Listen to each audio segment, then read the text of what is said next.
చగ్లు విజయ్ గారు కూడా మనకు లైవ్లో సిద్ధంగా ఉన్నారు. ఎస్ మాధవరాయ్ గారు చెప్పండి.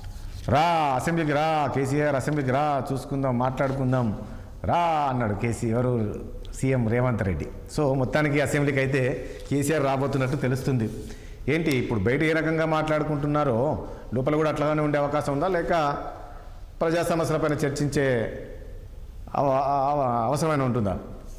ఇప్పుడు రేవంత్ రెడ్డి గారు వ్యూహంలో పడ్డారు, కేసీఆర్ గారు రేవంత్ రెడ్డి గారు ఉచ్చులో పడ్డారు. ఇప్పుడు మనం కలుగులో దాక్కున్న ఎలుకలు బయటికి రావాలంటే పొగ పెట్టాలి. అదేవిధంగా ఒక ప్రధాన ప్రతిపక్ష నాయకుడు గురుతరమైన బాధ్యత ఏమిటంటే అసెంబ్లీకి రావాలి. చర్చలు జరిగేటప్పుడు ఆ చర్చల్లో పాల్గొని ప్రభుత్వం చేసే తప్పుల్ని ప్రశ్నించాలా, లేవనెత్తాలా, సూచనలు చేయాలి. అది నిర్మాణాత్మకమైన ప్రతిపక్షం అవుతుంది.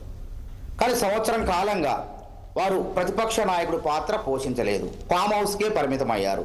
ఫామ్ హౌస్లో వారు కుంభకర్ణుడు లెక్క మరి నిద్రపోయారో ఏం చేశారో తెలియదు. కానీ కుంభకర్ణుడు 6 నెలలు తిండి 6 నెలలు నిద్రపోవటం ఉంటుంది. కానీ కేసీఆర్ గారు 1 సంవత్సరం పాటు కుంభకర్ణుడు లెక్క మరి ఫామ్ హౌస్లో ఉండి బయటికి రావడం జరిగింది. సరే, సంతోషించదగ్గ, ఆహ్వానించదగ్గ పరిణామం ఇది. కాబట్టి అయితే వచ్చిన తర్వాత మనం వారి నుంచి ఏం ఆశిస్తామండి? ఒక 10 ఏళ్ళు రాష్ట్ర ముఖ్యమంత్రి, తెలంగాణ వచ్చింది. సరే, తెలంగాణ ఉద్యమ కాలంలో భాష మాట్లాడారు. తెలంగాణ రావటం కోసం అంటే మనం సరే అందరం కూడా అంగీకరించినాం. ఆ రోజుల్లో ఉన్న బాధలు కష్టాలు బట్టి 10 ఏళ్ళు ముఖ్యమంత్రిగా ఉన్న మళ్ళీ అదే భాష, అదే పదజాలం, రండా ముండా ఈ పదజాలను వాడారు. ప్రతిపక్ష నాయకుల్ని రకరకాలుగా ఇబ్బంది పెట్టారు. తర్వాత అధికారం కోల్పోయిన తర్వాత వారికి జ్ఞానోదయం అయింది అనుకున్నాం. కానీ మాట్లాట సంచలనం కోసమా మరి దేనికోసమో కానీ మొత్తానికైతే కాంగ్రెస్ ప్రభుత్వాన్ని, రేవంత్ రెడ్డి గారిని తోలొలుస్తా అని మాట్లాడారు. తోలొలిచేది ఎవరండి? ఎవరు వృత్తండి? రేవంత్ రెడ్డిని అయితే అనలే కదా తోలు తీస్తానండి.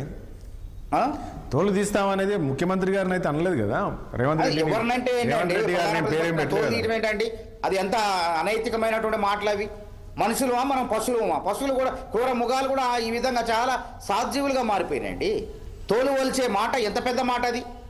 అంటే నువ్వు మాజీ ముఖ్యమంత్రివా, మటన్ కొట్టు మస్తానువా? ఎవరు గుర్తండి? మేకతోలు, గొర్రెతోలు ఇవన్నీ ఒలిచేది మటన్ కొట్టు మస్తాన్లు.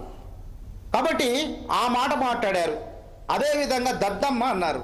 మరి మేము దద్దమ్మ అంటే ఇప్పుడు వారు ఒక మాట అంటే మేము 100 మాటలు అంటాం. వారు దద్దమ్మ అంటే మేము చవట అంటాం, లేదా సన్నాస అంటాం. బరాబర్ ఒక్క మాట అంటే 100 మాటలతో సమాధానం ఇస్తాం.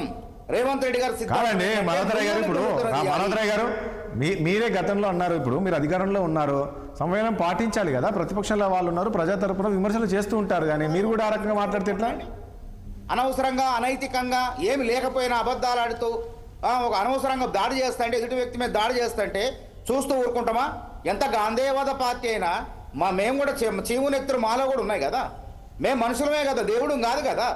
కాబట్టి రేవంత్ రెడ్డి గారు ఆ రోజు ప్రతిపక్ష నాయకుడిగా ఉన్నప్పుడు కేసీఆర్ గారు ఒక్క మాట అంటే 100 మాటలు అన్నారు. ప్రజలకు దగ్గరయ్యారు. తర్వాత ప్రజలే ఆయన ముఖ్యమంత్రి పీఠం మీద కూర్చోబెట్టారు. కాబట్టి మళ్ళీ ఇలా మన కేటీఆర్ గారు మాట్లాడుతూ మరి రేవంత్ రెడ్డి శవ రాజకీయాలు చేసేది ఎవరండి? అసలు సానుభూతి రాజకీయాలు, శవ రాజకీయాలు చేస్తున్నారండి. ఇంతకన్నా దారుణం ఇంకేమైనా ఉందా? అదేవిధంగా ఇంకోటి ఏంటంటే రాజకీయ లబ్ధి కోసం ప్రాంతాల మధ్య విద్వేషాలు రెచ్చగొట్టే ప్రయత్నం చేస్తున్నారు. అరే, రాజకీయంగా అయిపోయింది, తెలంగాణ ఉద్యమం అయిపోయింది. మళ్ళా ఆ పాచింతకాయ పచ్చడే తీసుకొచ్చి అంటే గతాన్ని మర్చిపోయి ఒకటి మనోహరరాయ్ గారు ఒక పాయింట్ ఇక్కడ మనోహరరాయ్ గారు దయచేసి ఒక విషయం. మనోహరరాయ్ గారు నేను మాట్లాడేది ఒకసారి వినండి. ఇప్పుడు వాళ్ళు ప్రతిపక్షంలో ఉన్నారండి, మీరు అధికారంలో ఉన్నారు, మీరు చాలా సమయంతో ఉండాలి. మరొకటి, మీరు ఎప్పుడు ప్రతిసారి మిమ్మల్ని ప్రశ్నిస్తూనే ఉంటారు కదా, ప్రతిపక్షం అనేది ప్రశ్నిస్తుంటారు కదా, మీరు ఇది చేయలేదు అది చేయలేదు, దాన్ని మీరు ఎందుకు ఫ్రస్ట్రేషన్గా తీసుకుంటున్నారు? ఎవరు ఫ్రస్ట్రేషన్ తీసుకోవడం? ప్రశ్నించమనే కదా, మేము బయటికి రమ్మనే ఆహ్వానించిన వారిని మేము. మీరు ముఖ్యమంత్రి గారు, స్వయానా ముఖ్యమంత్రి గారు ఏడాది కాలంగా ఒక గుర్తుపెట్టుకోండి, ఈ రాష్ట్రంలో ఖమ్మంలో వరదలు వచ్చినాయి, కామారెడ్డిలో వరదలు వచ్చినాయి. ఒక ప్రతిపక్ష నాయకుడు గురుతరమైనటువంటి బాధ్యత నిర్వర్తించారా వారు? ఎందుకండి హరీష్ రావు రాలేదా, కేటీఆర్ వెళ్ళలేదా, పార్టీ నేతలు వెళ్ళలేదా, కేసీఆర్ వెళ్ళాలి అక్కడికి? హరీష్ రావు గారికి ఇవ్వండి ప్రతిపక్ష నాయకుడు బాధ్యత.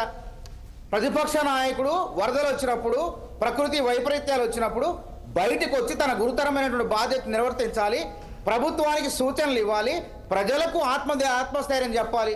ఆ విధుల నుంచి వైదొలిగారు. అదేవిధంగా 42% బీసీల ఉద్యమం నడుస్తుంది. బీసీలు కొట్లాడుతున్నారు. కొట్లాడుతున్నప్పుడు అసెంబ్లీలో బిల్లు పెట్టారు. బిల్లు పెట్టినప్పుడు కనీసం ప్రధాన ప్రతిపక్ష నాయకుడుగా 10 ఏళ్ళు ముఖ్యమంత్రిగా విధులు నిర్వర్తించినటువంటి అనుభవజ్ఞుడైనటువంటి నాయకుడుగా వారి పాత్ర ఏందండి? వారు కనీసం దాని మీద ఒక మాట మాట్లాడారా వద్దా? అది మాట్లాడలేదు. అట్లా మాట్లాడకుండా ఇలా నరేంద్ర మోడీ గుండెల్లో నిద్రపోవాలి విధంగా బయటకు వచ్చి ప్రెస్ మీట్ పెడితే నరేంద్ర మోడీ గారు మీరు ఎందుకు సంతకం పెట్టరు? నేను తెలంగాణ ఉద్యమం ఢిల్లీ పీఠాన్ని కదిలించిన ఆ రోజు, సోనియా గాంధీ రాహుల్ గాంధీని కదిలించిన, ఇలా నీ సంగతి చెప్తా అని చెప్పి నరేంద్ర మోడీ గుండెల్లో నిద్రపోయే విధంగా మాట్లాడిండండి. సరే అది వదిలేయండి మానవతర గారికి ఒక పాయింట్. ఇప్పుడు మానవతర గారు కాదు ఇప్పుడు ఒక విషయం చెప్పండి. సరే రేవంత్ రెడ్డి గారు పాటు మాజీ ముఖ్యమంత్రి కేసీఆర్ గారు మానవతర గారు కావాలి. నేనేమంటానంటే ఒకటి చెప్పారు మానవతర గారు నేనేమంటున్నా అంటే సరే అవన్నీ మనం చర్చించాము. మీరు అసెంబ్లీకి రా కేసీఆర్ అసెంబ్లీకి రా అన్నారు, ఆయన అసెంబ్లీకి వస్తున్నట్టు తెలుసు. మరి అసెంబ్లీలో మాట్లాడనిస్తారా లేక ఈరోజు బయట ఏ రకంగా అంటే ఇప్పుడు బీఆర్ఎస్ నేతలు అంటున్నారు ఎక్కడ మాట్లాడనిచ్చారు, మొన్న అసెంబ్లీ జరిగినప్పుడు ఎవరికి మైక్ ఇచ్చారని ఒకసారి హరీష్ రావు మాట్లాడికి. సో మరి కేసీఆర్ వచ్చినప్పుడన్నా మీరు ఈ రకంగా ఆడలేక మధ్యలో కూడా ఎన్ని వాళ్ళ టైం తీయండి, అసెంబ్లీ మనం తీసుకొద్దాం, మీ 60 తీసుకుపోదాం. హరీష్ రావు గారు ఎన్ని గంటలు మాట్లాడారు సెషన్స్ జరిగినప్పుడల్లా? కేటీఆర్ గారు ఎన్ని గంటలు మాట్లాడారు?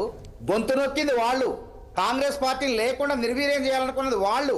కాంగ్రెస్ సభ్యులు అసెంబ్లీలో కోమటిరెడ్డి వెంకటరెడ్డిని, దళితుడైన సంపత్ని అసెంబ్లీలో లేకుండా చేసింది వాళ్ళు. అట్లాంటి చర్యలు ఏమైనా ఉన్నాయా? రేవంత్ రెడ్డి గారు ఆయన పనేదో ఆయన చేసుకుంటూ రాష్ట్ర ప్రగతి కోసం ఎట్లాంటి విమర్శలు లేకుండా, ప్రతిపక్ష నాయకుడిపై విమర్శలు లేకుండా ఆయన పరిపాలన ఆయన చేసుకుంటే పానకంలో పుడకలాగా వచ్చేసి మాజీ ముఖ్యమంత్రి గారు వారిని ప్రభుత్వాన్ని కష్టపడే వ్యక్తుల్ని కాళ్ళల్లో కట్టబెట్టే విధంగా మాట్లాడబట్టే రేవంత్ రెడ్డి గారు చాలా ఘాటుగా స్పందించారు. అది కూడా ఊత పదాలండి.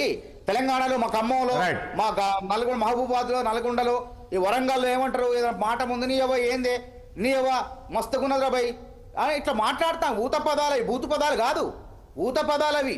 తెలంగాణలో సహసిద్ధంగా మాట్లాడే భాషనే ప్రజలకు అర్థమయ్యే భాష. కాబట్టి బూతు పదాలంటే లం కొడుకు లకారాలు ఉపయోగించడం, తర్వాత అవి నోటితో చెప్పలేని అంటారు. కాబట్టి ఆయన తోలు తీస్తానంటే ఈ విధంగా ఒకటి మనోతరయ్య గారు మనం ఎప్పుడు మాట్లాడాలంటే ఒకటి మనోతరయ్య గారు దయచేసి ఒక నిమిషము వాళ్ళు తోలు తీస్తాం అది తీస్తామని అన్నారు అన్నప్పుడు మీరు సంబంధంతో వాళ్ళంటే మీరు మౌనంగా ఉంటే అది సంస్కారంగా ఉండేది. మీరు కూడా 4 ఒకటి ఎక్కువనే అంటారు కదా. సో మీకు వాళ్ళకి తేడా ఉందండి. ప్లీజ్ వెంకటరెడ్డి గారు ఒక పాయింట్ ఇక్కడ. ఇలా కేటీఆర్ గారు ఏమన్నారో తెలుసా? గుండాలు చేస్తారంటాడు, ఒక ముఖ్యమంత్రిని పట్టుకొని గుండాలు చేస్తారంటాడు. మేమేమంటాం అంటే నిజంగా మీరు అసెంబ్లీకి వస్తే మీరు చేసిన తప్పులకు మీరు అందరూ పురుగులు కూడా చేస్తారంటాను. నేను మాటకు మాట చెల్లు, ఒకడంటే మేము ఒక మాట అంటాం అంతకన్నా.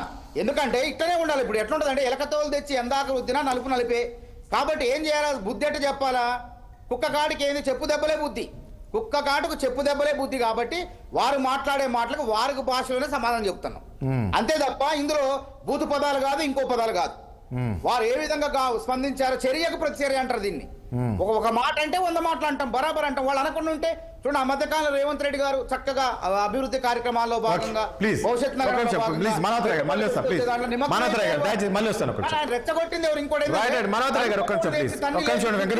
గుద్దించుకున్నట్టు